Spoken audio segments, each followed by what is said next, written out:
The frozen peaks of the Galician highlands stretched endlessly beneath a sky the color of old Bruce's. Wind howled through the mountain pass, each gust a living thing that clawed at exposed stone and carved the ice into fantastic, deadly shapes. The cold here wasn't just uncomfortable, it was predatory, searching for any weakness in clothing or shelter, any exposed patch of skin to claim with frostbite or worse. Thomas emerged from his shelter as the weak sun crested the eastern ridge. 40 winters on Earth had aged him, but 7 years on this alien world had transformed him into something else entirely. His skin was dark leather, weathered by constant exposure to wind and cold. His hands were maps of survival, each callus telling a story of rope burns, frost cracks, tool work, and desperate combat. His beard, more gray than brown now, was braided tight against his face to prevent ice buildup. His eyes, once a soft blue, had taken on the hardness of the glacial ice around him. He stood for a moment in the doorway of his shelter, carved deep into the cliff face with primitive tools and 7 years of patient labor. The door behind him was 3 inches of salvaged hull plating wrapped in insulating hides, hung on hinges he'd forged himself from scrap metal. Every element of his existence here had been built from nothing, scavenged from the wreckage of the transport ship that had brought him here, stolen from the environment, or taken from the bodies of things he'd killed. The morning ritual never varied. Routine was survival. Routine kept you alive when your mind wanted to slip, when isolation threatened to turn you into something less than human. Thomas moved to the crude wind gauge mounted on the cliff face, a contraption of bent metal rods and stretched gut string that spun and rattled in the constant gale. He watched the needle swing wildly between zones he'd marked in the metal. Red zone today. Storm coming. He checked the ice water collector next, a series of angled metal sheets that funneled meltwater from the rocks above into a carved stone basin. The basin was frozen solid. He chipped away the top layer with his knife, exposing liquid water beneath. Good. Hydration first, always. He drank deeply, the cold water shocking his system awake better than any stimulant. His weapons came next. The long axe, its head forged from a section of the ship's inner hull, the metal harder than anything native to this world. He'd spent months shaping it, grinding it against rock, tempering it in his fire, until the edge could split a hair. The haft was carved from the bone of some massive creature he'd killed in his 2nd year, stronger than any wood he could find on this frozen rock. He checked the bindings, tested the edge with his thumb, and found it satisfactory. The bow was his pride. He'd crafted it from layers of horn and sinew, a composite design he'd learned from books he'd read decades ago. It had taken him 3 years to perfect the technique, to find materials that wouldn't shatter in the extreme cold. Now it could punch an arrow through ice a foot thick. He had 23 arrows, each one irreplaceable, each one fletched with feathers from the rare carrion birds that sometimes circled the peaks. His knives were numerous. 2 long fighting blades, razor sharp, balanced for throwing or close work. A gutting knife with a hooked blade. A skinning knife thin enough to slip between meat and hide. A heavy chopping knife for butchering large kills. Each one was maintained daily, edges perfect, handles wrapped in cordage for grip. Thomas gathered his trapping supplies next. He'd set 3 large traps 2 days ago in the lower tier. Mechanisms he'd designed and built from salvaged ship parts. The springs were cut from the landing struts, capable of crushing bone. The teeth were sharpened hull fragments, serrated and deadly. He'd designed them to catch the 6-legged wolves that roamed the lower elevations, creatures the size of bears with jaws that could crack stone. The descent began. Thomas moved down the cliff face with the ease of long practice. 7 years of climbing these same rocks had taught him every handhold, every stable ledge, every place where the stone was rotten and would crumble under weight. His fingers found purchase automatically, his body moving like water flowing downward. The world around him was a study in whites and grays and blues. The ice took every possible form. There were sheets of it smooth as glass, dangerous and beautiful. There were formations like frozen waves, cresting 20 feet high. There were ice caves that glowed with strange internal light. The stone itself was dark gray, almost black, shot through with veins of mineral that sparkled when the light hit them right. This planet had no name that meant anything to him. The coordinates were Gliese something, a catalog number that had been on the transport manifest. He couldn't remember anymore. It didn't matter. This was just the place where he was trying not to die.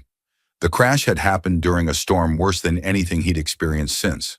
The transport had been carrying supplies to a mining colony when something failed. Thomas hadn't been crew, just cargo like everyone else. A climatologist being shipped to study ice core samples on some distant world.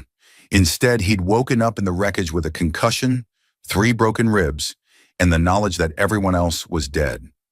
The emergency beacon had been destroyed in the crash. The communication equipment was gone, melted slag. The survival supplies had been scattered across 10 kilometers of mountainside. He'd salvaged what he could and retreated to the high peaks, away from the things that wanted to eat him, away from the blue-skinned natives who had approached with what might have been curiosity or might have been hostility. He'd never waited to find out. 7 years of isolation had taught him things the survival manuals never covered. How to predict weather by the taste of the air, how to navigate by the stars he'd mapped painstakingly over months, how to tell edible lichen from the kind that would turn your blood to crystal, how to sleep in shifts, never fully resting, always maintaining that thin edge of awareness that kept you alive when predators could strike at any moment. He'd seen the blueskins from a distance many times. They had settlements in the warmer valleys, structures carved from the rock faces, smoke rising from fires. They hunted in organized groups, used tools, wore crafted clothing. They were people clearly intelligent, clearly sapient. And Thomas had avoided them completely. Contact meant complications. Contact meant questions he couldn't answer in their language. Contact meant the possibility of conflict, of misunderstanding, of being seen as a threat or a resource. Out here, alone, he was just another predator trying to survive, that he could handle. The lower tier was a maze of ice formations in wind-sculpted stone. The elevation here was maybe 1,000 feet lower than his shelter, just enough to make breathing slightly easier, temperatures marginally less lethal. This was where he set his traps, in the passages the wolves used to move between hunting grounds. The sound reached him when he was still 50 meters from the nearest trap. A sharp metallic clang, the grinding screech of the spring mechanism engaging. Thomas felt his pulse quicken, despite years of discipline. That was the sound of success, of food, of resources. A trapped wolf meant meat for weeks if he could preserve it properly, meant hide for clothing, meant bones for tools, meant fat for his lamps. He approached with weapons ready. A trapped animal was at its most dangerous, pain and fear making it irrational and violent. He'd learned that lesson the hard way, carried the scars from a wolf that had torn half his calf away before he'd killed it. Now he was cautious, methodical, giving himself every advantage. Through the swirling snow, he saw something that didn't compute. The trap had sprung, that was clear, but the shape caught in it was wrong. Too small for a wolf, too brightly colored. As he got closer, his weathered mind struggled to process what he was seeing. Gold, brilliant metallic gold against the endless white. Hair, he realized. Long hair spread across the frozen ground like spilled treasure. And beneath that hair, blue skin. Thomas stopped dead, every instinct screaming contradictory orders. Approach, retreat, help, run. His mind raced through possibilities. A trap, some kind of bait set by the blueskins to capture him. A test, a punishment for some unknown transgression against their territorial claims. But then he heard the sound. Soft, whimpering, barely audible over the wind. The sound of a child in pain. He moved closer, his axe held ready, his eyes scanning the surrounding terrain for ambush. Nothing moved except the snow. The child lay in his trap, her leg caught in the serrated jaws, her body trembling with shock. She wore simple furs, well made but inadequate for this temperature. Her skin, that impossible azure blue, was darker around the edges, possibly the beginning of frostbite. She was tiny, 4 years old, maybe 5 by human standards. Though he had no idea how blue skin development worked. Her eyes, when they found him, were huge and dark, pupils dilated so wide they almost eclipsed the iris. She wasn't screaming. That registered somewhere in his tactical assessment as significant. A scream would attract every predator within a kilometer. She just looked at him, child to adult, prey to potential predator, victim to the thing that had hurt her, and in her gaze he saw something that cracked the ice he'd built around his heart. She was terrified, yes, but she wasn't begging. She wasn't pleading. She was just waiting to see what would happen next, with the stoic acceptance of someone who had already resigned themselves to their fate. Thomas had avoided the Blueskins for 7 years. He'd killed animals and monsters and things he had no names for, but he'd never harmed one of them, never stolen from them, never given them reason to hunt him. That careful neutrality had kept both sides alive. This would change everything. If he helped, it was contact. If he walked away, it was murder. There was no middle ground here. No way to pretend he hadn't seen what he'd seen. The girl's hand moved slightly, fingers flexing in the snow. Such a small gesture. Such a human gesture. Reaching out when everything else was failing. And Thomas made his decision. He knelt beside the trap, examining it with a professional's eye. The mechanism had worked perfectly, which was now a horrible thing. The spring-loaded jaws had closed with several 100 pounds of force. The serrated teeth, designed to hold a struggling wolf, had bitten deep into the girl's leg, probably cracking the bone. Blue blood, luminous and alien, pooled beneath her, steaming slightly in the frigid air. He set down his axe and pulled the wooden lever from his pack. It was a tool he designed for this exact purpose, for releasing trapped animals without losing fingers to snapping jaws. He wedged it between the trap's metal teeth and began to pry. The lever groaned. The metal resisted, frozen in place by both the spring mechanism and the thin layer of ice that had formed over everything. Thomas planted his feet in the snow, braced his weight, and pulled with everything he had. His arms shook, his shoulders burned. Veins stood out on his neck and forehead. The cold made everything harder, made the metal brittle and unyielding, made his muscles slow to respond. The jaws opened a quarter-inch, half an inch. The girl made a sound then, a thin, reedy cry that pierced through Thomas's concentration like a knife. Circulation was returning to the trapped limb, bringing with it a tidal wave of agony. He kept the pressure steady, his arms trembling with effort, opening the jaws millimeter by millimeter.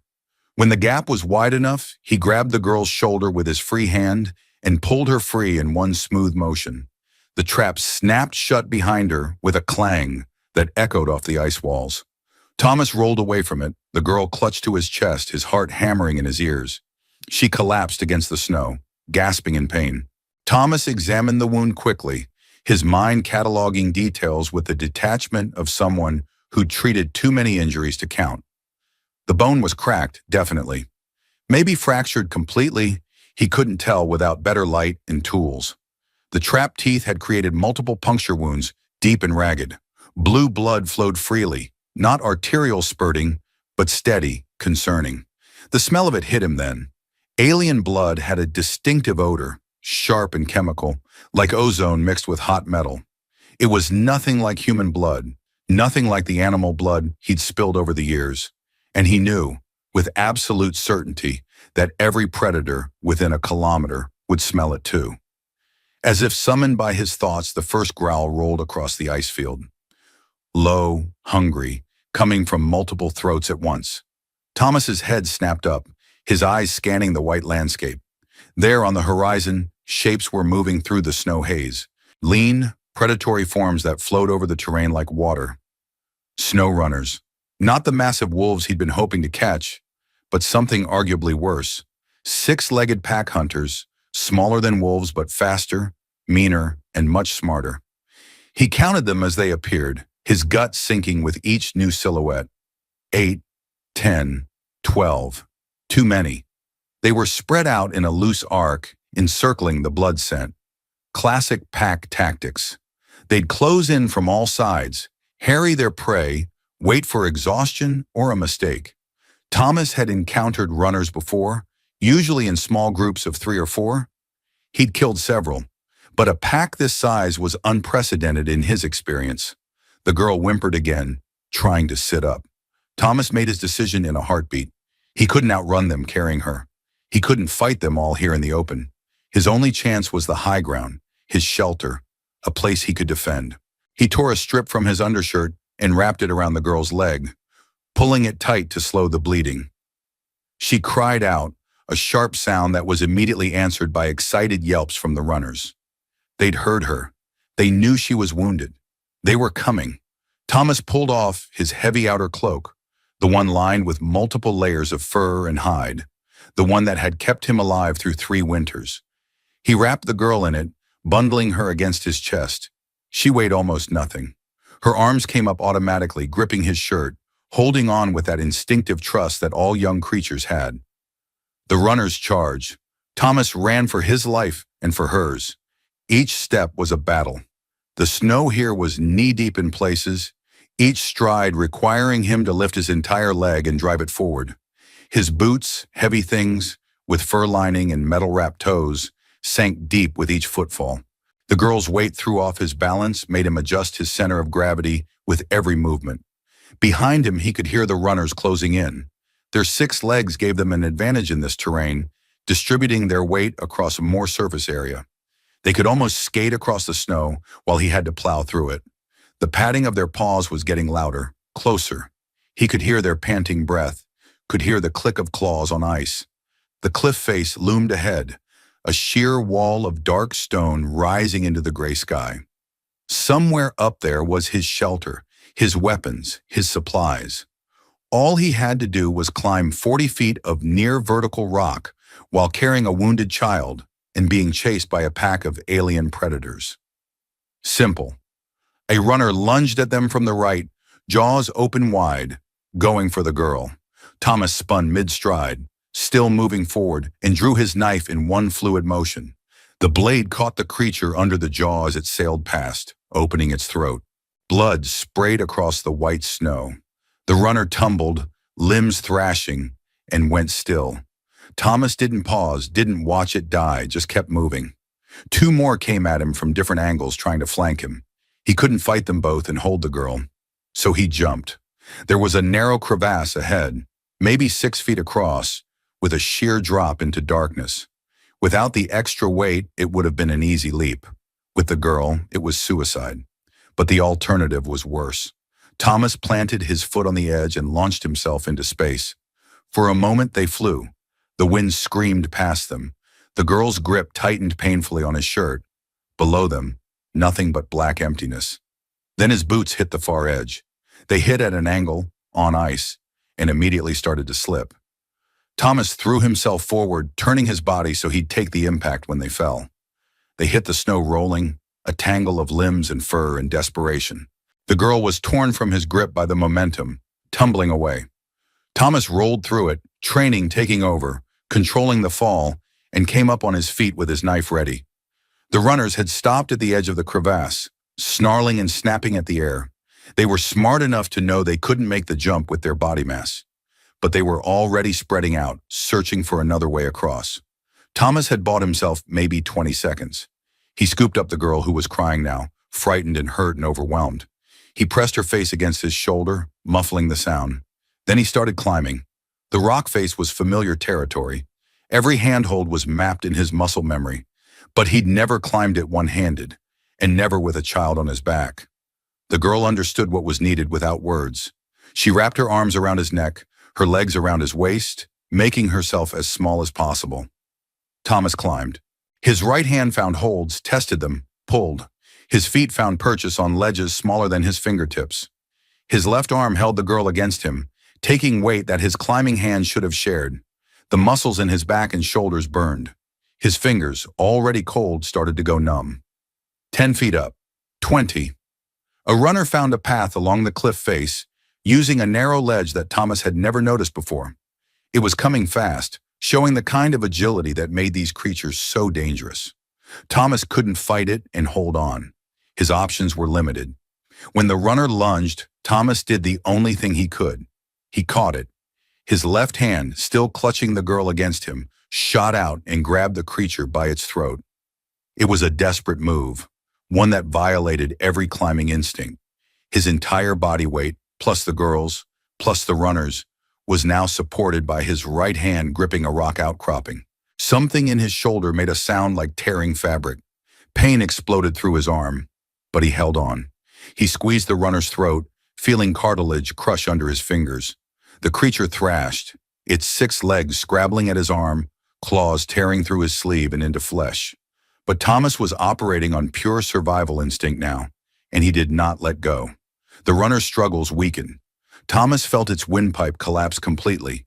When he was certain it was dead, he simply opened his hand and let it fall. It tumbled away into space, hit an outcropping, bounced and vanished from sight. Thomas resumed climbing. His left arm wasn't working properly anymore. Something torn in the shoulder, but he forced it to keep holding the girl. 30 feet up. 35. His right hand was bleeding now, rock tears and stress fractures opening the old calluses. But he could see the top, could see the narrow ledge that led to his shelter door. 2 more runners appeared on the cliff face above them, coming down from some path he didn't know existed. They had him boxed in, no way to go but through them. Thomas wedged his feet into a crack and freed his right hand.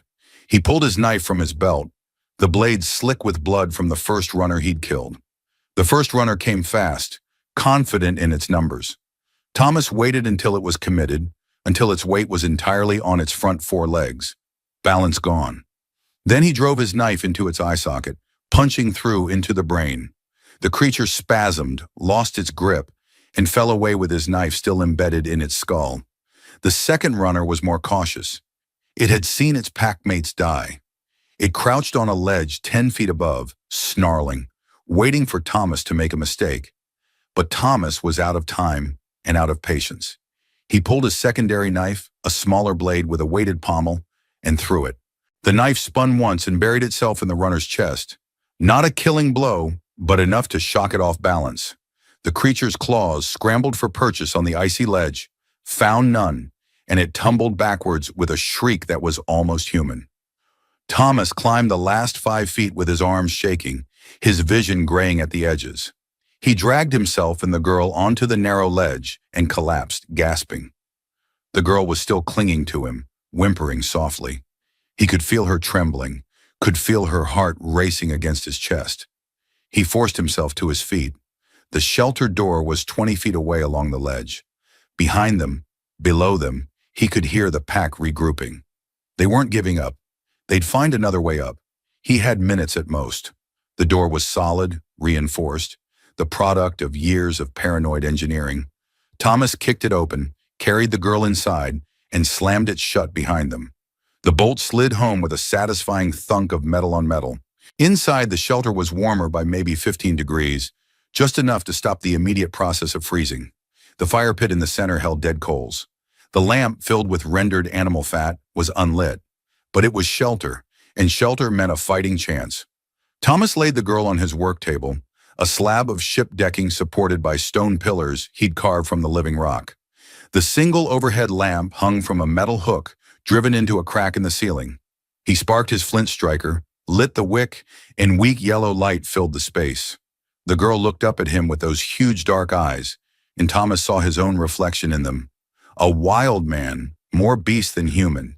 His face was caked with blood and ice. His beard was matted with gore. His clothes were torn and soaked through.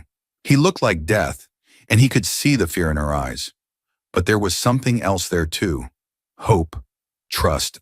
The irrational belief that adults could fix anything, could make the pain stop, could make everything better.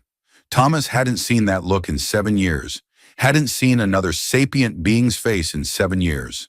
The weight of it hit him like a physical blow. He forced himself to focus. Medicine first, comfort later, if there was a later. Thomas moved to his medical supplies, a pathetic collection of salvaged items and improvised solutions. He had the emergency medical kit from the ship, its contents dwindling after 7 years. He had alcohol he'd distilled from fermented lichen, brutal stuff that burned like fire but killed infection. He had bandages made from torn cloth and animal hide. He had needles fashioned from bone and thread made from animal sinew. It wasn't much, but it was what he had. He cut away the makeshift bandage he'd wrapped around her leg, exposing the wounds. They were worse than he'd hoped. The trapped teeth had created 4 deep puncture wounds, each one ragged and torn. Blue blood still oozed from them, slower now but steady. The bone was definitely cracked. He could see the slight depression where the impact had fractured it. Thomas worked quickly, his hands moving with the confidence of long practice. He treated his own injuries dozens of times, from broken bones to lacerations to infections that had nearly killed him. Pain was something you worked through. Shock was something you managed. Death was something you postponed. He poured lichen alcohol over the wounds. The girl's entire body went rigid, her back arching off the table, a scream building in her throat. Thomas clamped his hand over her mouth, gently but firmly. She bit his palm, her small teeth breaking skin, but he didn't pull away. He just waited while the alcohol burned through the wounds, killing bacteria and alien pathogens he could only guess at. When her body finally relaxed, when the worst of the pain receded to something manageable, Thomas removed his hand. The girl was crying silently now, tears streaming down her blue cheeks. He felt something twist in his chest, some long, dormant emotion trying to surface. He pushed it down. Emotion was a luxury he couldn't afford. The bleeding was still significant. He needed to cauterize, something he'd hoped to avoid but couldn't anymore.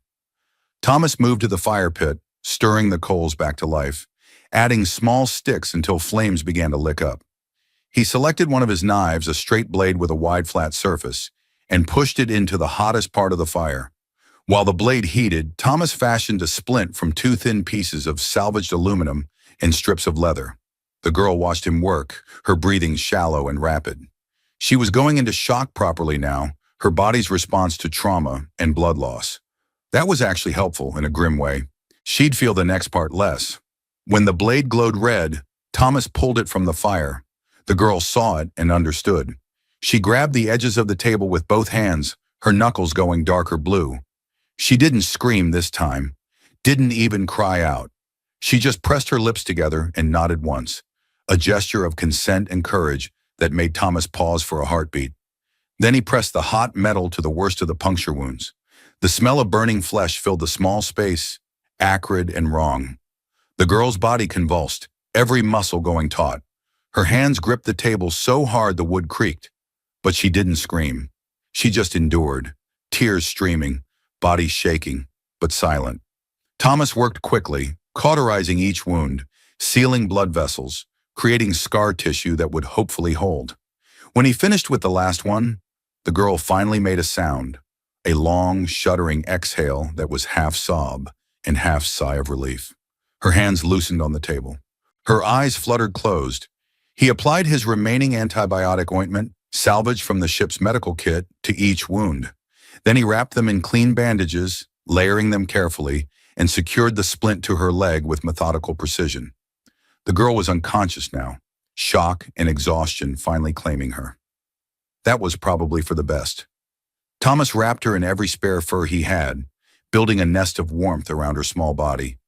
Then he stoked the fire until it roared, pushing back the cold, filling the shelter with light and heat. He needed her warm, needed her stable, needed her to survive the next few hours while he dealt with what was coming. Because something was definitely coming.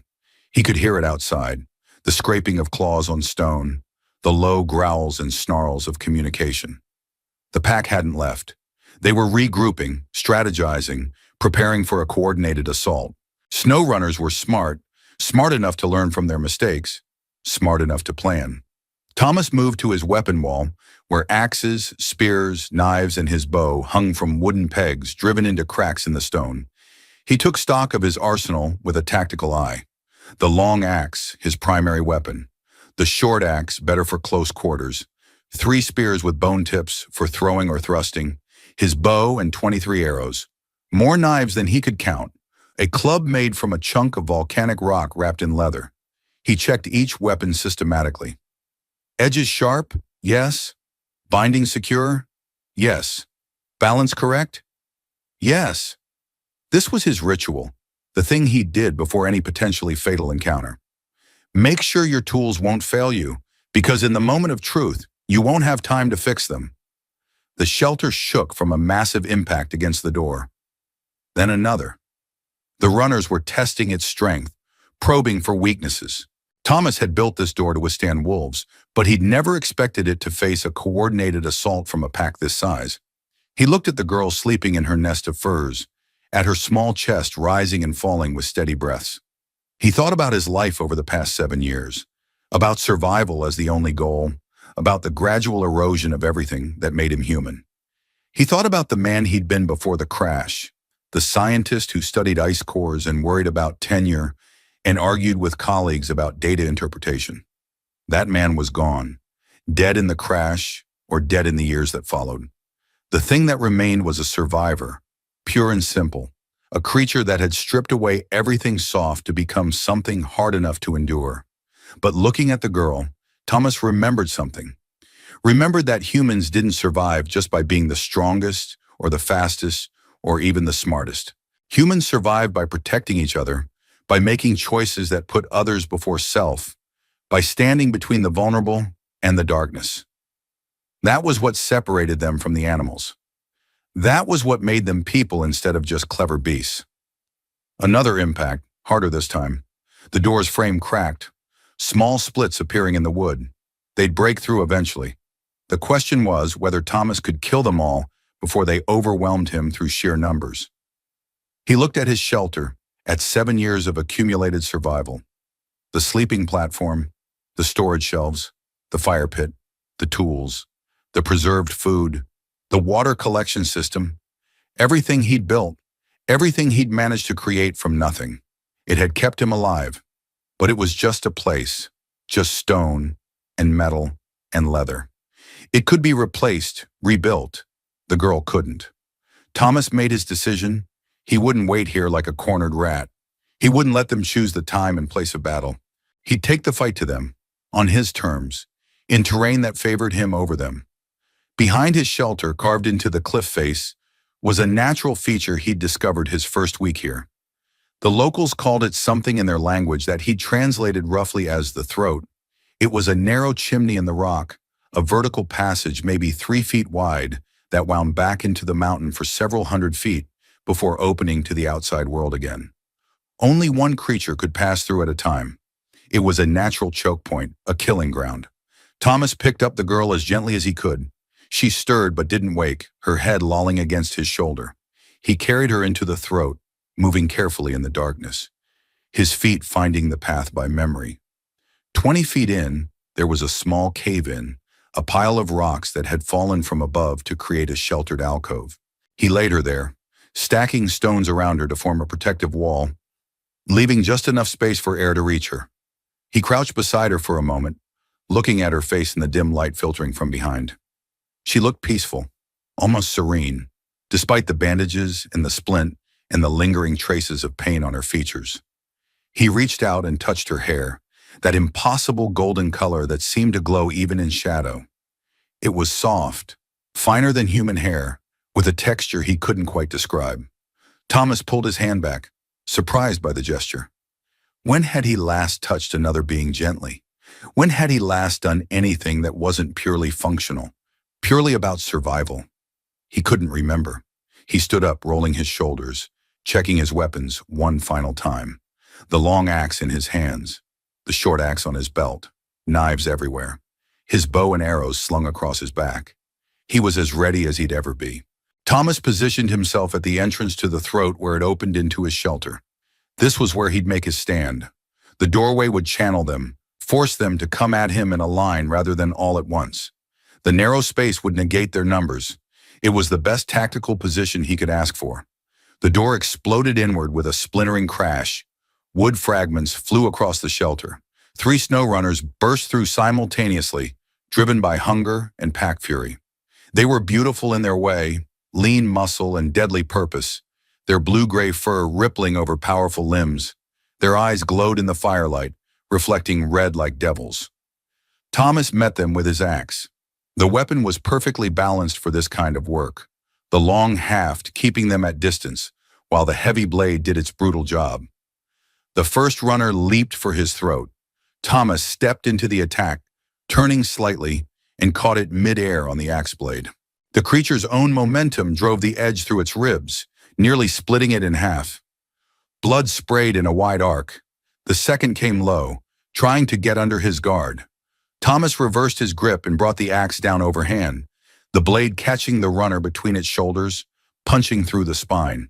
The creature collapsed, its rear 4 legs going instantly limp. The third tried to flank him, leaping onto his supply shelves. But Thomas had lived in this space for 7 years. He knew every angle, every surface, every place where weight could be safely placed. The shelf was a trap, deliberately weakened. It collapsed under the runner's weight, and the creature tumbled to the ground in a crash of falling supplies and splintering wood. Before it could recover, Thomas was on it, driving his axe blade through its skull with a wet crunch. 3 bodies now blocked the doorway.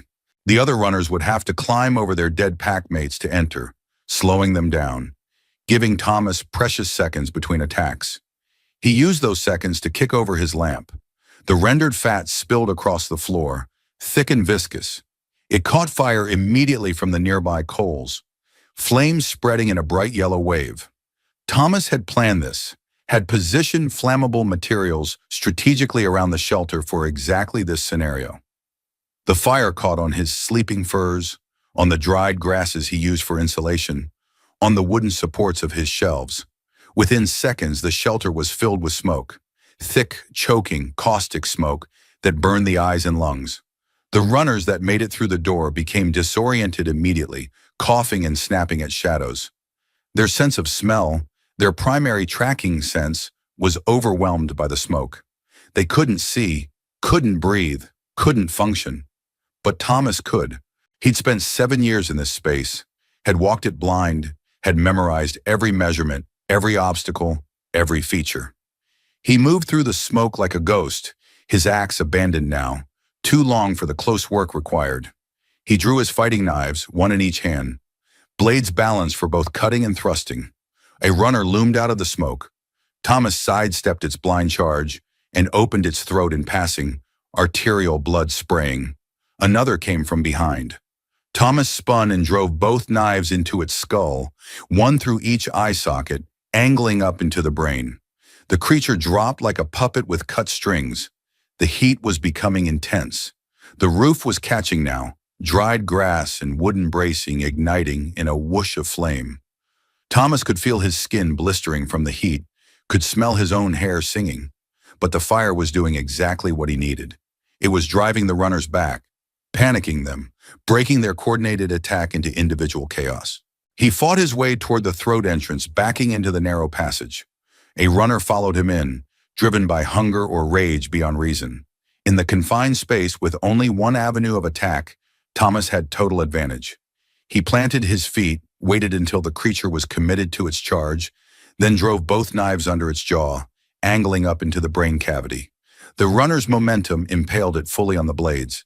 Thomas twisted the knives, feeling bone and brain tissue separate, then wrenched them free in a spray of blood. More came. One after another, they squeezed through the narrow entrance, and one after another, they died on his blades. Thomas's arms were slick with blood, his clothes soaked through with it, both blue and red mixing together. His vision had narrowed to a tunnel, everything peripheral gone. Just the next attack, the next counter, the next kill. His body moved on instinct now, honed by 7 years of violence. Parry, thrust, slash, step. The dance of survival, brutal and efficient. Each movement was economy incarnate, nothing wasted, every action serving the single purpose of staying alive. The shelter behind him was fully ablaze now, a roaring inferno that lit up the night. The heat was unbearable, pushing at his back like a physical force. Thomas could feel his skin cooking, could smell burning leather and fur. The throat entrance was becoming untenable. Flames were starting to lick into the passage itself. He heard a different sound then, cutting through the crackling flames and snarling runners. A sound like stones falling, like weight shifting on the cliff face above. The runners were climbing the outside of the cliff, searching for another way to reach him. They'd found the natural chimney that led down into the throat from above. Thomas had one option left. He had to get outside, had to reach the narrow ledge that ran along the cliff face.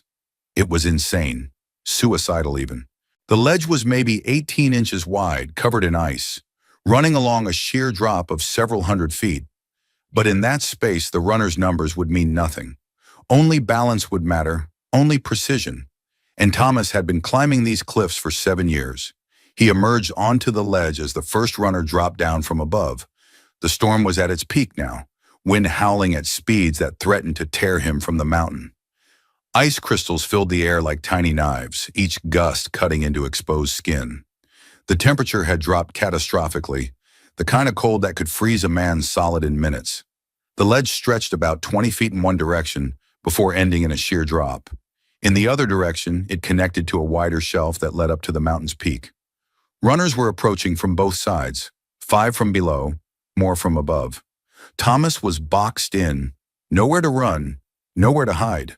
He slung his bow off his shoulder with numbed fingers. His hands were barely functional, frost starting to form on his skin, but muscle memory took over. He knocked an arrow, drew, and released in one smooth motion. The nearest runner took it in the eye and toppled off the cliff without a sound. Knock. Draw. Release. Another runner fell, this one hit in the throat, choking on its own blood as it tumbled into darkness. Knock. Draw. Release.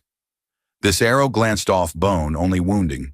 The creature kept coming, limping but determined. Thomas switched targets, put an arrow through another runner's skull.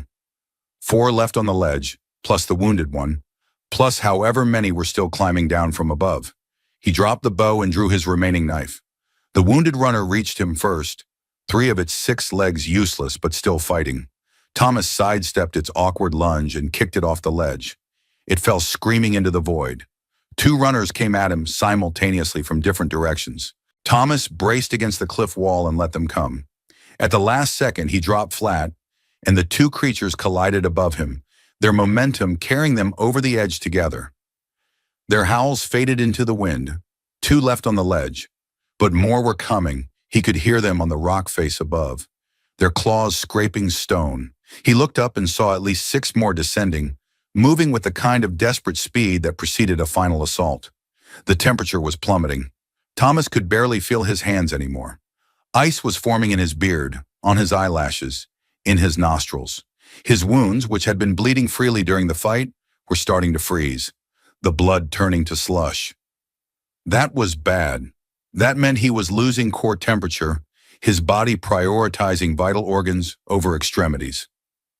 The last 2 runners on the ledge charged together. Thomas had no more tricks left, no more clever tactics, just reflexes and will. He caught the first one on his knife, drove the blade through its open mouth and into its brain.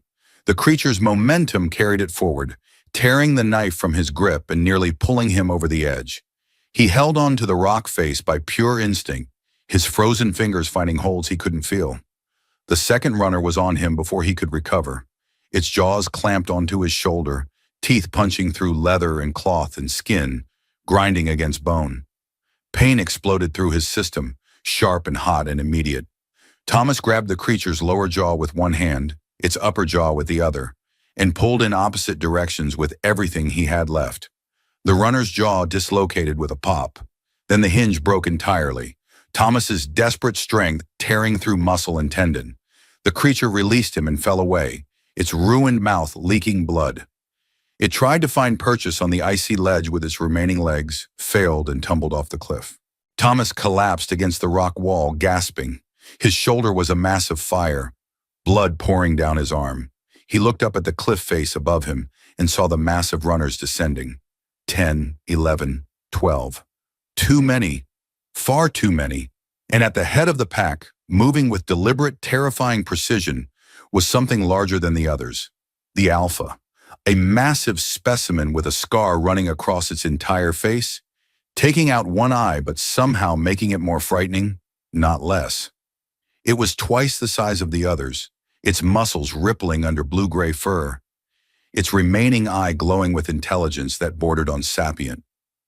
The Alpha had been watching, learning. It had seen the others die through reckless attacks, through predictable charges, through underestimating their prey. It wouldn't make the same mistakes. It was patient, it was smart, and it was coming. Thomas tried to stand, to ready himself, but his legs nearly gave out. Blood loss, exhaustion, hypothermia. The combination was shutting his body down, system by system.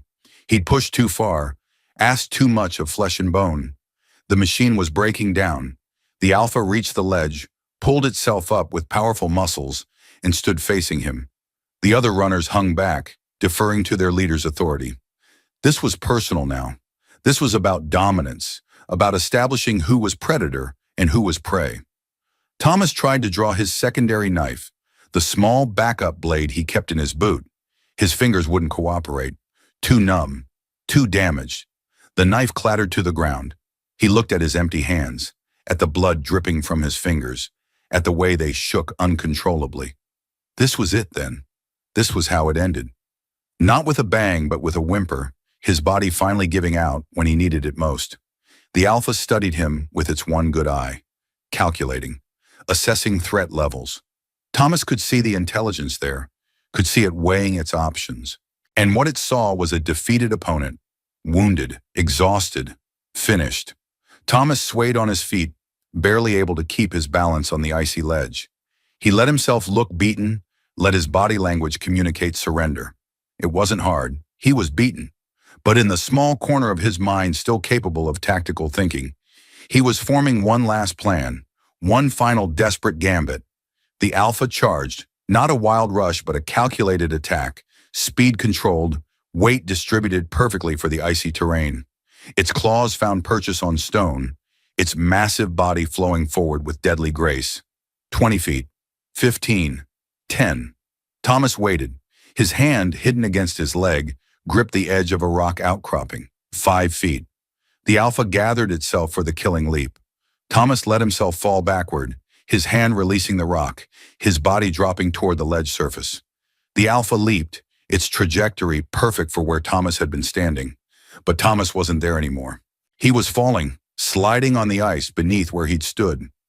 As the Alpha passed over him, jaws snapping at empty air, Thomas drove upward with his last functioning hand. He'd palmed the small backup knife when he dropped it, had held it hidden against his thigh. Now he struck, angling the blade up under the Alpha's rib cage, finding the gap in the bone, punching through into the heart. The knife wasn't long enough for a clean kill, but with all of Thomas's weight behind it, with the Alpha's own momentum impaling it on the blade, it was enough. The tip found the massive heart, pierced the muscle, and blood flooded the chest cavity. They hit the ground together, Thomas on his back with the Alpha on top of him, the creature's weight crushing the air from his lungs. The Alpha's jaws were inches from his face, its breath hot and reeking of old meat. Its remaining eye stared into his, and Thomas saw the moment when the light began to fade. The creature tried to bite, tried to tear out his throat even as it died, but its strength was failing, blood loss claiming it. The jaws snapped weakly, missing by inches. Then the light went out completely. The massive body went limp, dead weight pressing down on Thomas's chest. Thomas lay there for a moment, unable to move, unable to breathe, staring up at the storm-torn sky. Then survival instinct kicked in one more time. With a monumental effort, he rolled the carcass off himself and struggled to his knees. He looked up at the cliff face. The remaining runners had gone completely berserk. The death of their Alpha had broken something fundamental in their pack structure. They weren't retreating, but they weren't thinking anymore either. They were just attacking, blind with rage and grief and pack madness. 10 of them came down the cliff face at once, abandoning all caution. Thomas didn't have weapons, didn't have strength, didn't have anything left except stubbornness and refusal to die. When the first one reached him, he met it with a chunk of broken rock the size of his head. He smashed it into the creature's skull with enough force to shatter bone. The second one clamped onto his leg. Thomas grabbed its head with both hands and twisted until the neck broke. The third one hit him from the side, driving him to the ground. He got his thumbs into its eye sockets and kept pushing until they sank in, penetrating the brain. The creature convulsed and went still. There was no technique anymore. No training, no tactics, just violence. Pure, primal violence. Thomas fought with his hands, his teeth, his forehead, his elbows. He bit through a runner's throat, the taste of alien blood filling his mouth. He grabbed another by the leg and swung it like a club, using its own body as a weapon. He found a piece of the Alpha's broken rib and drove it through a runner's eye like a spear. His vision had gone red. Not metaphorical. Actual blood was streaming into his eyes from multiple scalp wounds, coating his vision in crimson. He wiped at it with a gore-covered hand, only smearing it worse. But he could still see shapes, could still track movement. That was enough. A runner took him to the ground again. Thomas grabbed it by the lower jaw and the top of its skull and pulled in opposite directions. Muscles tore. Bone cracked. The creature's head came half apart in his hands. Another tried to disembowel him, its claws raking across his stomach. Thomas caught one of its legs, twisted until something snapped, then beat another runner to death with the broken limb. He was screaming now, a sound that started deep in his chest and tore its way out of his throat, raw and primal and completely inhuman. It was the sound of a man who had been pushed past every limit, who had found reserves of strength he didn't know existed, who refused to go down quietly. The sound echoed off the mountains, mixed with the howling wind, became part of the storm itself. When the last runner fell, Thomas didn't realize it immediately. He was still in a fighting stance, his arms raised, his body tensed for the next attack. But nothing moved except the wind-blown snow. Nothing made a sound except his own ragged breathing, each breath a struggle, each exhale a cloud of frozen vapor. He stood in the center of carnage. Bodies were everywhere, sprawled in the grotesque positions of violent death. Blood, blue and red mixed together, painted the snow in abstract patterns. The smell of it was overwhelming, metallic and chemical and wrong. Thomas counted mechanically. 20 dead runners. The entire pack, and he was still standing. Barely. His legs gave out without warning.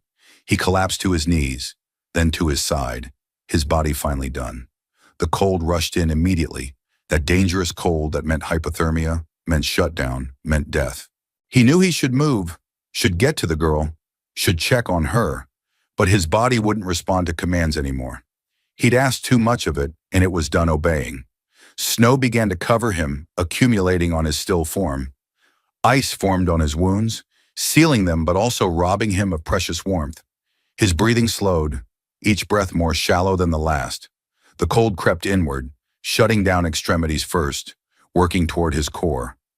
This was how it ended then. Not in the crash 7 years ago. Not from starvation or exposure or any of the 1,000 close calls he'd survived, but here on a frozen ledge, surrounded by evidence of what he'd become. A killer, a beast, something that had sacrificed every scrap of civilization to survive another day. Thomas closed his eyes. The wind howled around him, and for the first time in 7 years, he felt at peace. Then he heard it, a voice, distant and alien, calling out in a language he didn't understand, but that conveyed meaning nonetheless. Desperation, fear, love, hope. Footsteps crunched through snow, moving fast, climbing toward the carnage. Thomas forced his eyes open, forced his head to turn despite the ice crystals forming on his skin. A figure was ascending the mountain, moving with the desperate speed of someone who feared what they might find but couldn't stop looking. As it got closer, details resolved.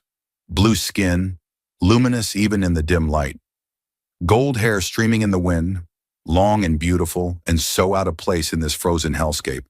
A feminine figure, lean and strong, dressed in furs and leather designed for this environment. She carried a crude bone bow, an arrow nocked and ready, but her eyes were wide with what might have been horror or amazement, or both. Regisa had been tracking her daughter for hours. The girl had wandered off that morning, curious about something she'd seen in the distance. It wasn't unusual. Children wandered, even in a world as dangerous as this, but she should have returned by midday. When the sun had started to set and Susan still hadn't come back, Regisa had taken her weapons and followed the tracks. The trail had led her into the high mountains, into territory her people rarely visited. The cold here was too extreme, the hunting too poor, the dangers too numerous. Only fools and desperate creatures ventured this high. When she'd found blood in the snow, blue and fresh, her heart had stopped.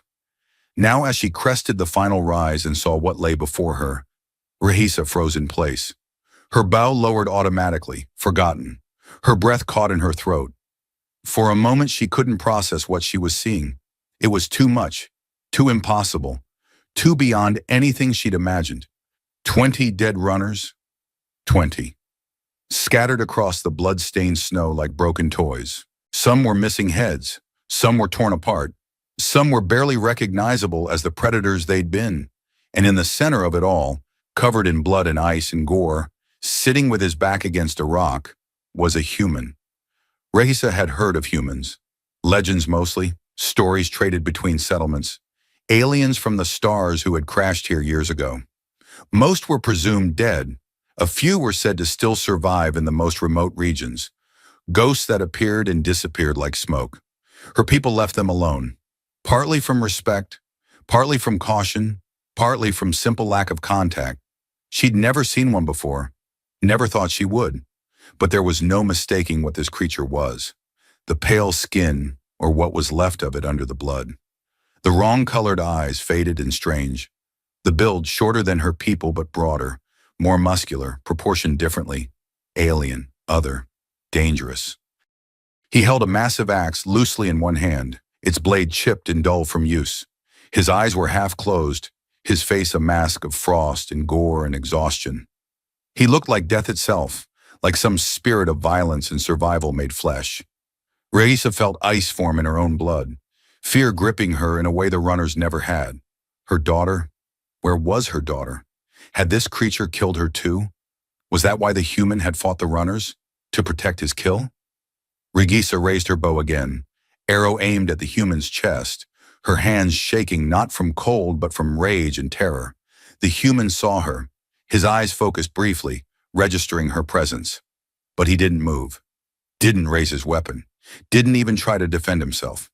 He just looked at her with those pale, alien eyes, and then, very slowly, he raised one arm and pointed. The gesture was weak, barely controlled, but unmistakable. He was pointing toward a dark opening in the cliff face, toward what looked like a natural chimney in the rock.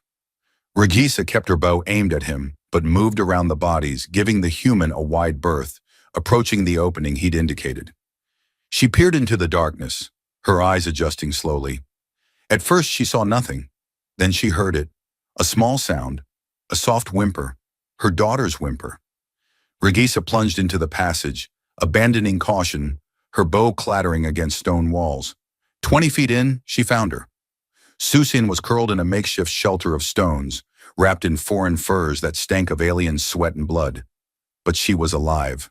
Her leg was bandaged, splinted with materials Regisa didn't recognize. The wounds had been cleaned, treated, wrapped with care. Someone had saved her daughter's life. Regisa pulled Susin into her arms and the girl woke, crying and laughing and clinging with desperate strength. They held each other in the darkness for long moments, neither willing to let go, both needing the reassurance of touch after hours of fear. When Regisa finally pulled back to examine her daughter, to check the injuries, she saw the quality of the work. Whoever had done this knew medicine, knew anatomy, had taken time and care to do things right. These weren't the rough bandages of field treatment. This was professional work, precise and thoughtful. She helped Susan to her feet, the girl favoring her wounded leg but able to walk. Together they emerged from the throat back into the frozen hellscape outside. The human was still there, still sitting, but he'd slumped further down. His eyes were closed. Snow was accumulating on his still form. Regisa realized with a shock that he was dying, had maybe already entered the final stages, his body shutting down from trauma and exposure. This human had saved her daughter, had fought 20 runners alone, had given everything, spent himself completely for a child that wasn't even his species. Regisa felt her understanding of the universe shift, felt old certainties crumble. She'd been taught that aliens were to be feared or ignored, that nothing good came from contact, that humans especially were dangerous, unpredictable, violent. But this one had been violent to protect, had been dangerous to defend, had been everything terrible and savage and brutal, and he'd used it all to save her child. Regisa looked at the human, at his wounds. They were extensive, multiple deep lacerations, broken ribs, she could tell from the way he breathed. That shoulder looked dislocated or worse, and he was freezing, his body temperature dropping below survival levels. By all the laws of her people, by everything she knew about biology and trauma, he should already be dead. But somehow, impossibly, he was still breathing. She made her decision. Regisa threw her head back and screamed. The sound tore out of her throat with physical force. echoing off the mountains, rolling through the valleys, seeming to shake the very stone beneath their feet. It wasn't a cry of pain or grief or fear. It was something older, something primal. The war cry, the highest honor her people could give, a sound reserved for the greatest warriors, for deeds that transcended normal heroism. In the distance, other voices took up the cry. Her settlement had heard, was responding. The humans had proven something today, something important, something that would change how her people saw them forever. Rahisa walked forward, her movements deliberate and slow. She knelt beside the human, close enough to see the frost forming on his eyelashes, to count the scars on his face, to smell the mix of blood and sweat and smoke that clung to him. She reached out and placed her blue hand on his blood-soaked shoulder, on one of the few places that wasn't actively wounded. Her palm was warm. Warmer than a human's baseline, she'd heard. Her people ran hotter, faster metabolisms burning through energy to keep them warm in their frigid world. She held her hand there, letting that warmth transfer, letting heat flow from her body to his frozen flesh. It wasn't magic, it wasn't mystical, it was just biology, just one warm-blooded creature helping another survive the cold. The human's eyes opened. They focused on her face, and for a moment, they just looked at each other. No words. They didn't share a language, but meaning passed between them anyway, something fundamental that didn't require translation. She was thanking him, acknowledging his sacrifice, recognizing what he'd done and what it had cost. The human's lips moved, forming words she couldn't understand. But the tone was clear, gruff but gentle, telling her to take care of the girl. Rakisa nodded, understanding, if not the words, then the intent. She would. Of course she would. But she wouldn't leave him here to die alone. She called out in her own language, her voice carrying across the mountain. Help was coming. Her people were strong, could carry the wounded. They had medicine, healers, shelter. If this human could be saved, they would save him. It was the least they could do.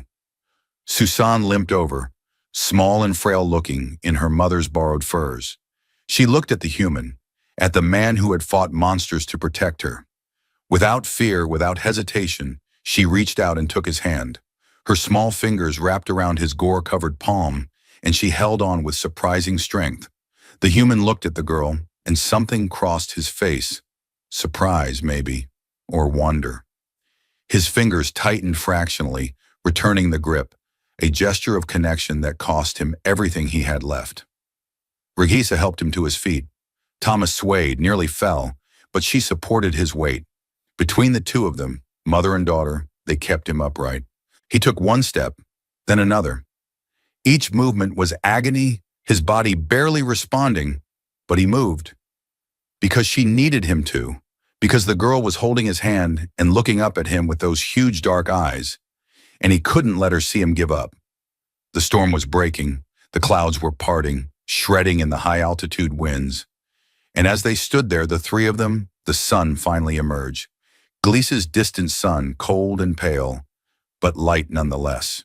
It touched the mountain peaks first, turning the snow gold and orange and pink. Then it swept down the slopes, illuminating everything, bringing detail to the carnage, showing the full extent of what had happened here. A human man, torn and bloody but unbroken. A blue-skinned woman, her face streaked with tears but strong. A child, wounded but alive, saved against impossible odds. Behind them, the frozen corpses of 20 monsters. Above them, mountains that had stood for eons and would stand for eons more. And between them, something new, something unprecedented. Connection across the species divide, recognition of shared values, respect born not from similarity, but from witnessing courage that transcended biology. Thomas looked at the woman, at the girl, then at the sunrise. 7 years he'd survived in isolation, avoiding all contact, being nothing more than a ghost in the frozen wastes. 7 years of telling himself it was safer alone. That connection meant risk, that caring about anything meant vulnerability. But in one night, everything had changed. He'd remembered what it meant to be human, not just to survive, but to protect, to sacrifice, to stand between the vulnerable and the darkness, To care about something more than your own continued existence. The woman said something in her language, soft and melodic despite her native harshness. Thomas didn't understand the words, but her tone was clear. She was asking a question, offering something. A hand extended, metaphorically, across the void between species. Thomas looked down at Susan. The girl smiled up at him, her eyes still wet with tears but bright with life and trust and affection. She tugged at his hand gently, pulling him toward the lower slopes, toward her people's lands, toward a future he couldn't predict. He glanced back once at the smoking ruins of his shelter, at 7 years of solitary survival going up in flames. Everything he'd built, everything he'd accumulated, everything he'd thought mattered, gone. But when he looked forward again, at the woman and child who waited for him, he found he didn't care. Things could be replaced, shelter could be rebuilt. But this moment, this connection, this reminder that he was more than just a survival machine, this was irreplaceable. Thomas took a step down the mountain, then another, and with each step, he left behind the ghost he'd been and moved toward becoming something more. Not just a survivor, but a person again.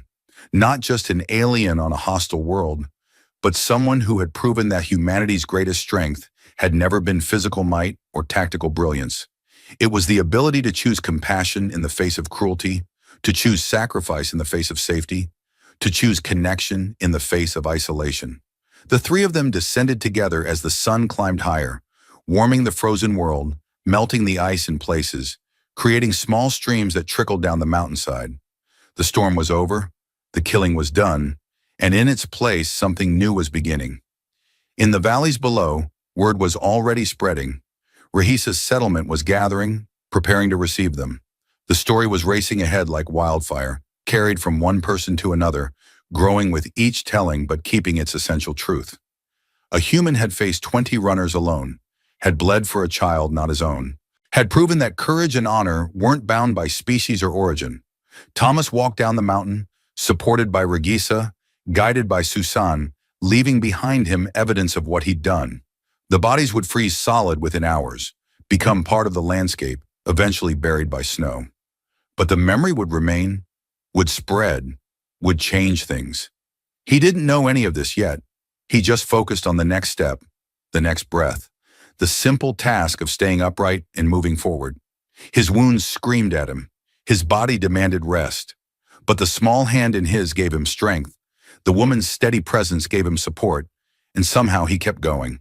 The sun rose higher, the clouds scattered, and 3 figures walked down from the mountain, casting long shadows in the morning light, moving together toward an uncertain future that held possibility instead of just survival. Thomas had spent 7 years learning to endure alone. Now he would spend the rest of his life learning to live with others. And that, he was beginning to understand, would be the harder and more important lesson. The morning ritual never changed. Check the wind gauge, a crude contraption of scrap metal and gut string that rattled against the rock face.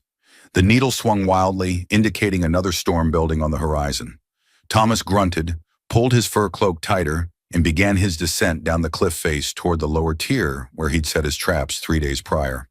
This world had no name that he knew, just Gliese coordinates that meant nothing to him anymore. 7 years he'd survived here after the crash. 7 years of learning that humans were unwelcome guests on a planet that seemed designed to kill them. The blue-furred predators, the crystalline plants that could slice through leather, the sudden temperature drops that could freeze a man solid in minutes. He'd adapted, learned, became something between man and beast himself. The descent took an hour. His fingers found holes by instinct, his body moving like water down the frozen stone. The lower tier was a maze of ice formations and wind-sculpted rock, beautiful and deadly. He'd set 3 large traps here, mechanisms he'd built from salvaged ship parts and scavenged materials. They were designed for the snow wolves, 6-legged hunters with jaws that could crush bone like dry wood. The sound reached him before he saw anything, a sharp crack, the grinding of metal teeth meeting resistance. Thomas felt his pulse quicken despite himself. The instinct never died, that rush of knowing you'd caught something. He unslung the long axe from his back, its head forged from a piece of the ship's hull plating, and approached with measured steps. Through the swirling snow, he saw color, bright gold against the endless white. His first thought was infection, some kind of contamination.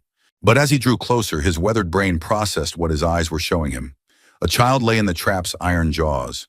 Thomas stopped, his breath forming small clouds in the frigid air. The trap had closed on her left leg, the serrated teeth biting deep. She wasn't screaming. That registered somewhere in his mind as wrong. Children scream when hurt. Instead, she made small, whimpering sounds, her body trembling but quiet. Small puffs of vapor escaping her mouth with each shallow breath. Her skin was blue, not the pale blue of frostbite, but deep azure, luminous even in the dim light. Her hair, that impossible gold he'd seen from afar, spread across the frost-covered ground in waves. She wore simple furs, well made but not enough for this temperature. Her eyes, when they found his, were large and dark, pupils dilated in shock. An alien, one of them. Thomas's jaw tightened. 7 years of avoiding them, 7 years of knowing that contact with the blueskins meant trouble he couldn't afford. They had their territories, their hunting grounds, their settlements carved into the warmer valleys below. He had the high mountains, the frozen wastes they rarely ventured into. That arrangement had kept him alive. The girl whimpered again. She couldn't have been more than 4 years old. Her small hand reached toward him, trembling, and something in that gesture broke through the wall he'd built. Damn it. Thomas knelt beside the trap, examining it with professional detachment. The mechanism had done its job too well. The spring-loaded jaws had closed with enough force to crack the leg bone, he could tell by the angle. Blue blood, bright and luminescent, pooled on the white ground beneath her. The cold had probably saved her from bleeding out already, the wound partially frozen. He set down his axe and pulled a wooden lever from his pack, a tool he'd crafted for releasing caught animals. The girl's eyes followed his every movement, wide with fear, but also something else. Hope, maybe, or just the desperate instinct to trust anyone who might help. Thomas wedged the lever between the trap's jaws and began to pry. The metal groaned, resistant.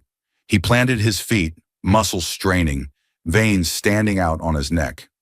The cold made everything harder, made the metal brittle and unyielding. He growled with effort, throwing his full weight against the lever. The jaws opened an inch, 2 inches. The girl screamed then, a thin sound that cut through the wind like a knife. Pain flooded back as circulation returned. Thomas kept the pressure steady, his arms shaking, until the gap was wide enough. With his free hand, he grabbed the child's shoulder and pulled her free. The girl collapsed against the snow, gasping. Thomas let the trap snap shut again with a metallic clang that echoed off the rocks. He looked at her leg, at the bright blue blood now flowing freely. The smell hit him, sharp and alien, like ozone and copper mixed together. Then he heard it. Low, rumbling growls from multiple throats. His head snapped up, scanning the horizon. Through the snow haze, he saw shapes moving, lean and predatory. Snow runners. The 6-legged hunters had caught the scent. Thomas counted quickly. 8. No. 10 shapes emerging from the white landscape, their blue-gray fur making them almost invisible until they moved. They were smaller than the snow wolves, but faster, meaner, pack hunters with an intelligence that bordered on tactical. The blood was a beacon, a dinner bell ringing across the frozen wastes. Thomas made his decision in a heartbeat. He wrapped the girl in his heavy fur cloak, the one that had kept him alive through 3 winters. She weighed almost nothing. He scooped her up and began to climb. The snow runners charged. Every step up the slope was a battle against gravity and exhaustion. The snow came up to his knees in places, each movement requiring him to lift his legs high and push forward. The girl clung to him, her small hands gripping his shirt beneath the cloak. He could feel her shaking, whether from pain or fear or cold, he couldn't tell. Behind them, the padding of paws on snow grew louder. The runners were fast, built for this terrain. Thomas pushed harder, his lungs burning, muscles screaming. The cliff face loomed ahead, 40 feet of vertical stone. He'd have to free climb it with the girl on his back. A runner launched itself at them, jaws open wide. Thomas spun, still moving forward, and drove his knife into its throat in one fluid motion. The creature's momentum carried it past him, blood spraying across the white ground. He didn't pause, didn't watch it fall. He yanked the knife free and kept climbing. 2 more came at him from different angles. He couldn't fight them both and hold the girl. So he jumped, A desperate leap over a narrow crevasse that would have been easy without the extra weight. His boots hit the far edge, slipped on ice, and for a heart-stopping moment he teetered on the brink. Then training kicked in. He threw his weight forward, twisted his body, and rolled across the snow with the girl protected beneath him. The runners couldn't make the jump with their body mass. They skidded to a stop, snarling and snapping, searching for another way around. Thomas gained precious seconds. The cliff face. He pressed the girl against his back, her arms around his neck. She understood what he needed, her grip tightening. Thomas began to climb one-handed, the other still gripping his knife. The holds were slick with ice, but he knew them by heart, had climbed this face 100 times. One runner found a path up the side, coming at them along a narrow ledge. Thomas couldn't spare a hand. When it lunged, he caught it on the point of his knife, the blade piercing through its open mouth and into its brain. The weight nearly tore him from the wall. He held on through sheer stubbornness, muscles burning, fingers going numb. The creature slid off his blade and tumbled down into the pack below. 30 feet to go. 20. The girl was crying softly against his back, each sob a little gasp of pain. Thomas kept climbing, his world narrowing to the next handhold, the next foothold, the next breath. They reached the top as the storm finally broke. Wind screamed across the mountaintop, carrying ice crystals like tiny daggers.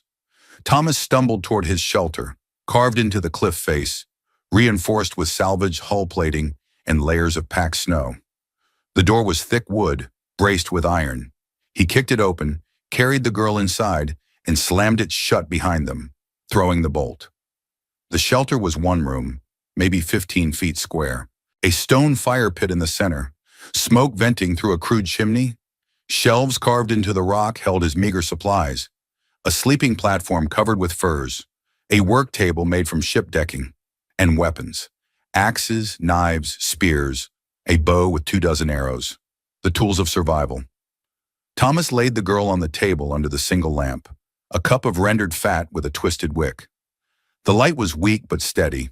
He worked with practiced efficiency, stripping away the torn fur around her leg, washing the wound with melted snow from a pot by the fire. The bone was cracked but not shattered. The trapped teeth had missed the major blood vessels by inches. Lucky. He heated a blade in the fire until it glowed red. The girl watched him with those huge, dark eyes, understanding what was coming. When he pressed the hot metal to the wound, cauterizing the worst of the bleeding, she grabbed his wrist with both hands and screamed. The sound was raw, primal, but she didn't try to pull away. She just held on to him like an anchor in a storm of pain. Thomas finished the work, wrapping the leg in strips of clean fur. The girl was shaking all over now, shock setting in properly. He wrapped her in more furs, built up the fire until heat filled the small space. She curled on her side, eyes fluttering closed, small body finally surrendering to exhaustion. Outside, something heavy slammed into the door. Then again. And again. Thomas moved to the narrow window slit, peering out into the growing darkness. His gut went cold. This wasn't the same group from the slope. The runners had called for reinforcements. He counted silhouettes in the storm. 10, 15, 20. The largest pack he'd ever seen. They threw themselves at the walls, at the door, at the shuttered window. The shelter shook with each impact. Thomas looked at his weapons, calculating odds that he already knew were impossible. 20 runners against one man. Even if he killed half of them, the rest would tear him apart. The door began to splinter. He couldn't wait inside. That was just choosing how he died. If he stayed here, trapped, they'd break through eventually, and it would be over in seconds. No room to fight, no space to maneuver. Just teeth and claws in the dark. Thomas grabbed the girl who moaned in protest but didn't wake. Behind his shelter, carved into the cliff, was a narrow passage he'd discovered his first year here. The locals called it the throat. At least that's what he'd learned from the few interactions he'd had with the blueskins before, withdrawing completely. It was a natural chimney in the rock, maybe 3 feet wide, winding back into the mountain. Only one creature could pass through at a time. He carried the girl deep into the passage, found a small cave-in where rocks had created a natural shelter. He positioned her there, surrounding her with stones, leaving just enough space for air. Her eyes opened briefly, clouded with pain and fear. Thomas put a finger to his lips. "Stay quiet, little one," he whispered, knowing she probably didn't understand the words but hoping the meaning came through. She nodded, hugging her knees to her chest, making herself as small as possible. He returned to the entrance of the throat, where it opened into his shelter. This was where he'd make his stand. The narrow passage was his only advantage. They'd have to come at him one at a time. Numbers wouldn't help them here. The door exploded inward in a shower of splinters. 3 runners burst through simultaneously, their momentum carrying them into the cramped space. Thomas met them with his axe. The weapon was longer than a standard war axe, with a 4-foot haft and a double-bladed head. He'd designed it for reach, for keeping enemies at a distance. The first runner leaped for his throat. Thomas caught it mid-air on the axe blade, the impact jarring his arms. The creature's momentum carried it past him, crashing into the wall. The second came low, going for his legs. He reversed the axe and brought the blunt end down on its skull with a wet crunch. The third tried to flank him, leaping onto his shelves. Thomas pivoted and drove the axe blade through its ribs, pinning it to the wooden shelf support. Bodies now blocked the doorway. The other runners had to climb over their dead packmates to enter. Thomas used those precious seconds to kick over his lamp. The oil spread across the floor, igniting from the spilled coals. Flames licked up the walls, catching on the fur bedding, the wooden shelves. Smoke filled the shelter rapidly, thick and acrid. The runners that made it inside became disoriented, coughing and snapping at shadows. Thomas moved by feel and memory. Every step, every turn, every obstacle was burned into his muscle memory from years of living in this single room. He abandoned the axe, stuck in a dead runner's body, and switched to his knives. 2 long blades, one in each hand. The fighting became brutal and close. A runner's jaws clamped on his forearm. He drove a knife into its eye socket, twisted, and tore free. Another came from behind. He spun and opened its throat in one smooth motion. The heat became unbearable. The roof was catching now, flames spreading across the dried grasses he'd used for insulation. Thomas fought his way toward the throat entrance, backing into the narrow passage. A runner followed him in, driven by hunger or rage or pack instinct. In the confined space, Thomas had every advantage. He planted his feet, waited until the creature was committed, then drove both knives under its jaw, angling up into the brain. More came. They had to squeeze through the entrance one by one, and each one died on his blades. Thomas's arms were slick with blood, both his and theirs. His vision narrowed to simple mechanics. Wait for the attack. Counter. Kill. Repeat. The shelter was fully ablaze now, a roaring inferno that lit up the night. The heat drove the runners back, but the pack was maddened now. They began climbing the cliff face outside, trying to come at the throat entrance from above. Thomas heard rocks falling, claws scraping stone.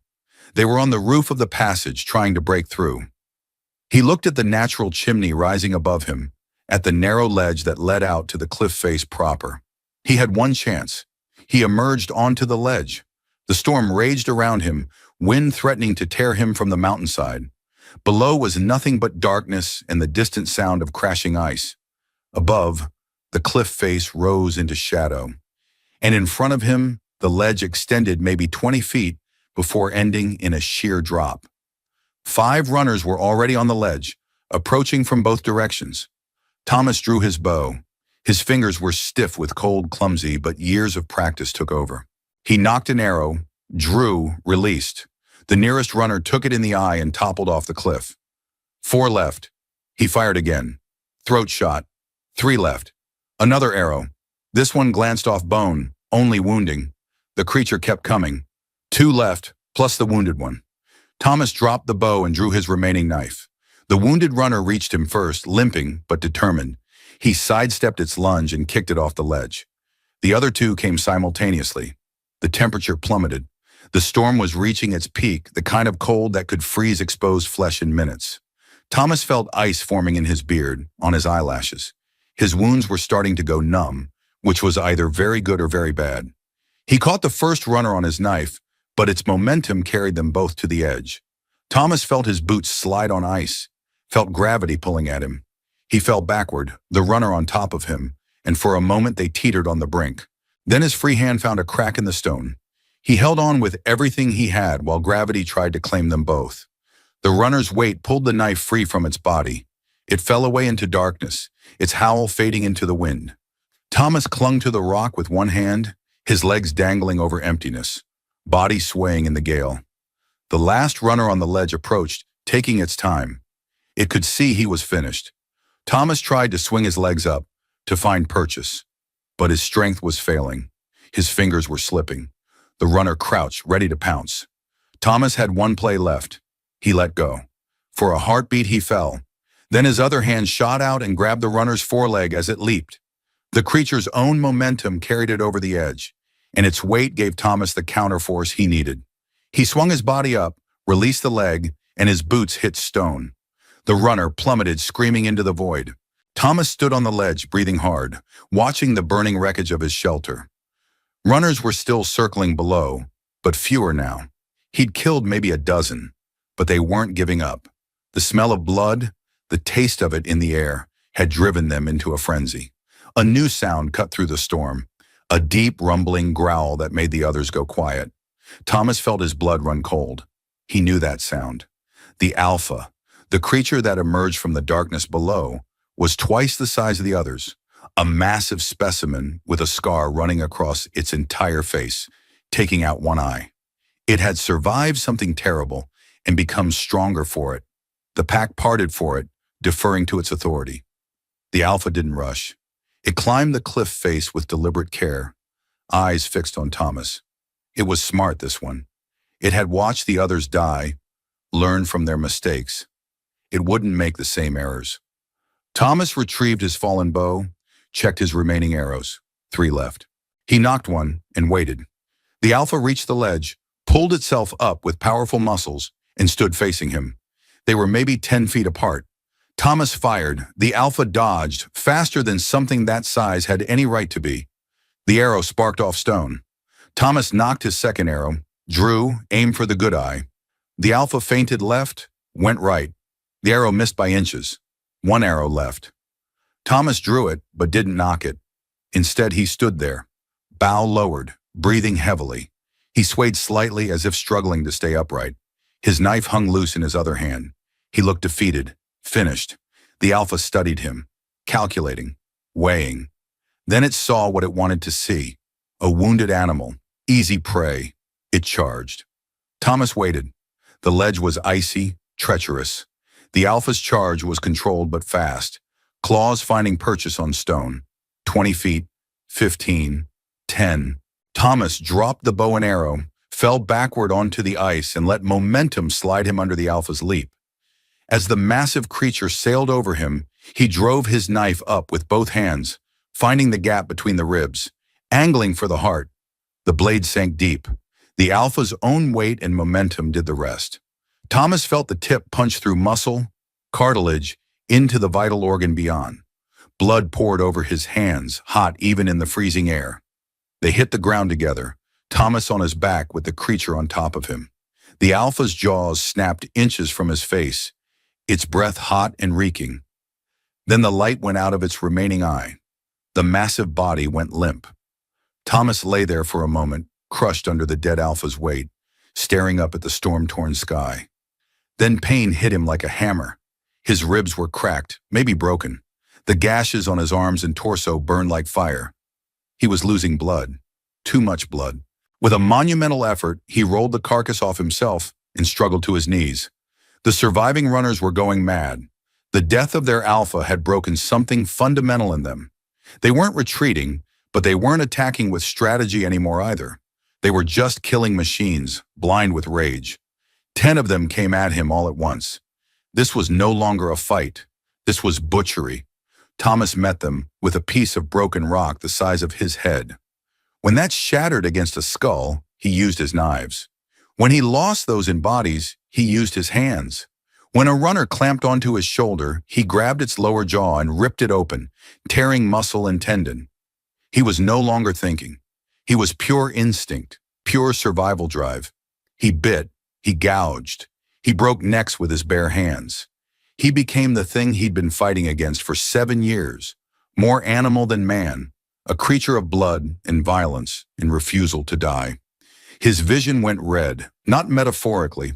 Actual blood was running into his eyes from a scalp wound. He wiped it away with a gore-covered hand and kept fighting. A runner took him to the ground. He drove his thumb into its eye socket until it released. Another tried to disembowel him. He caught its paw, twisted until something snapped, and used the limb as a club to beat another creature to death. The world was howling wind, falling snow, and endless violence. Thomas screamed, a sound that started deep in his chest and tore its way out of his throat, raw and primal. It was the sound of a man refusing to break, refusing to surrender, refusing to be anything less than what he was: human, stubborn, undefeated. When it ended, Thomas didn't realize it at first. He stood in the center of a circle of bodies swaying, his arms still raised in a fighting stance. But nothing moved except the wind-driven snow. Nothing made a sound except his own ragged breathing. He counted. 20 dead runners, the entire pack. And he was still standing. Barely. Thomas collapsed to his knees, then to his side. The cold was creeping in, that dangerous cold that meant hypothermia and shutdown. He knew he should move, should get to shelter, should check on the girl. But his body had given everything. There was nothing left. He closed his eyes. The wind howled around him. Snow began to cover him, a white blanket that would be his shroud. Then he heard something, a voice distant and alien, calling out in a language he didn't understand. Footsteps crunching through snow. Thomas forced his eyes open. A figure was climbing up from the lower slopes, moving with desperate speed. As it got closer, he could make out details. Blue skin, gold hair streaming in the wind, feminine features twisted with fear and determination. She carried a crude bone bow, but her eyes were scanning the scene, searching. She stopped at the edge of the killing field. Her eyes went wide, taking in the carnage. 20 massive corpses scattered across blood-stained snow. And in the center, a human male, covered in wounds, coated in blood both blue and red, sitting with his back against a rock. He held his axe loosely, its blade chipped and dull. His eyes were half closed, his face a mask of frost and gore. The woman, Regisa, raised her bow and nocked an arrow. Her daughter had gone missing hours ago, and she'd tracked the blood trail here. Now she saw this human, this alien, surrounded by death. Her first thought was that he'd killed her child too. Thomas saw the bow but didn't move. He didn't have the strength. If she wanted to kill him, so be it. He'd done what he could. But then he remembered. The girl. The throat. With agonizing slowness, Thomas raised one arm and pointed toward the passage entrance. The gesture took every remaining ounce of will he possessed. The woman watched him warily, moving around the bodies, keeping her arrow trained on him. She reached the throat entrance and disappeared inside. Thomas let his arm fall. His vision was getting blurry, dark spots creeping in at the edges. He was going into shock. A minute passed, then two, then a scream split the air. Not pain, joy. Susan stumbled out of the passage, supported by her mother. The girl was pale but alive, her leg wrapped in crude bandages. When she saw Thomas, she pulled free from her mother and limped toward him as fast as she could manage. She collapsed next to him, throwing her small arms around his neck, crying into his bloody shoulder. Regisa stood frozen, her bow lowered. She stared at the human, at the impossible scene before her. This alien, this creature from another world, had fought 20 runners alone, had faced down the alpha, had killed them all to protect a child that wasn't even his species. She looked at his wounds, saw how deep they went, how much blood he'd lost. By all the laws of her world, he should already be dead. But he was still breathing, still watching her with those strange, pale eyes. Regisa understood in that moment what he had sacrificed, what he had endured, for a child he didn't know, for no reward, for no reason except that it was right. She threw her head back and screamed. The sound echoed off the mountains, rolled through the valleys, seemed to shake the very stone. It wasn't a cry of pain or grief. It was the highest honor her people could give, a war cry reserved for the greatest warriors, for deeds that transcended understanding. The sound carried on the wind, and in the distance, other voices took it up, a chorus of recognition and respect. Regisa walked forward slowly, her movements deliberate. She knelt beside Thomas and placed her blue hand on his blood-soaked shoulder. Her palm was warm, warmer than a human's, and he could feel heat flowing from her into his frozen body. It wasn't magic, just biology, her people's higher metabolism transferring warmth the way a hot stone would. They didn't share a language. He couldn't tell her thank you, and she couldn't explain what her cry had meant. But in that moment, words were unnecessary. Her eyes held his, and he saw everything he needed to see. Gratitude, wonder, recognition of something fundamental that transcended species. She helped him to his feet. Thomas swayed but managed to stay upright with her support. Susan grabbed his other hand, her small fingers wrapping around his scarred palm. The three of them stood there as the storm began to break, as the clouds parted and Galice's cold sun rose over the mountains. The light touched the peaks first, turning the snow golden orange. It swept down the slopes, illuminating the scene. A human man, torn and bloody but unbowed. A blue-skinned woman, her face streaked with tears. A child, alive against all odds. Behind them, the frozen corpses of 20 monsters. Above them, mountains that had stood for eons and would stand for eons more. Thomas looked at the woman, at the girl, then at the sunrise. 7 years he'd survived on this world by staying alone, by avoiding others, by being nothing more than a ghost in the frozen wastes. But in one night, that had changed. He'd remembered what it meant to be human, not just to survive, but to protect, to sacrifice, to care about something more than your own heartbeat. The woman said something in her language, soft and melodic. Thomas didn't understand the words, but her tone was clear. She was asking a question, offering something. He looked down at Susan. The girl smiled up at him, her eyes still wet with tears but bright with life. She tugged at his hand, pulling him gently toward the lower slopes, toward her people's lands. Thomas glanced back at the smoking ruins of his shelter, at 7 years of solitary survival going up in smoke. Then he looked forward at the unknown future and made his choice. He took a step, then another. Together, the three of them descended the mountain as the sun climbed higher, warming the frozen world, promising that even in the coldest places, warmth could be found. Not in stone or fire, but in the simple act of one soul reaching out to another. The mountains watched them go, indifferent and eternal. But the wind had changed. It no longer howled with quite the same fury. Perhaps even the world itself understood that something had shifted, that a line had been crossed, that human and alien had found common ground written in blood and courage, in the unbreakable will to survive. And in the valleys below, where Regisa's people lived, word was already spreading. The blueskins gathered in their settlements, sharing the story that was racing ahead of the three figures descending the mountain. The story of a human who had faced 20 runners alone, who had bled for a child not his own, who had proven that strength wasn't measured in muscle or claw, but in the willingness to stand when standing seemed impossible. Thomas didn't know any of this yet. He just kept walking, one foot in front of the other, the way he'd done for 7 years. But for the first time since the crash, since his world had ended and this strange new existence had begun, he wasn't alone, and that made all the difference. The sun rose higher, the storm clouds scattered, and three figures walked down the mountain, leaving behind them a field of victory in the smoking ruins of isolation, walking towards something new, something uncertain, but something undeniably alive with possibility. Thomas had survived 7 years by being alone, but he would survive the next 7 by being something more. Not just a survivor, but a protector. Not just a ghost in the frozen wastes, but a man who had reminded the universe that humanity's greatest strength had never been our claws or our teeth. It was our ability to choose compassion in the face of cruelty, to choose sacrifice in the face of safety, to choose connection in the face of isolation.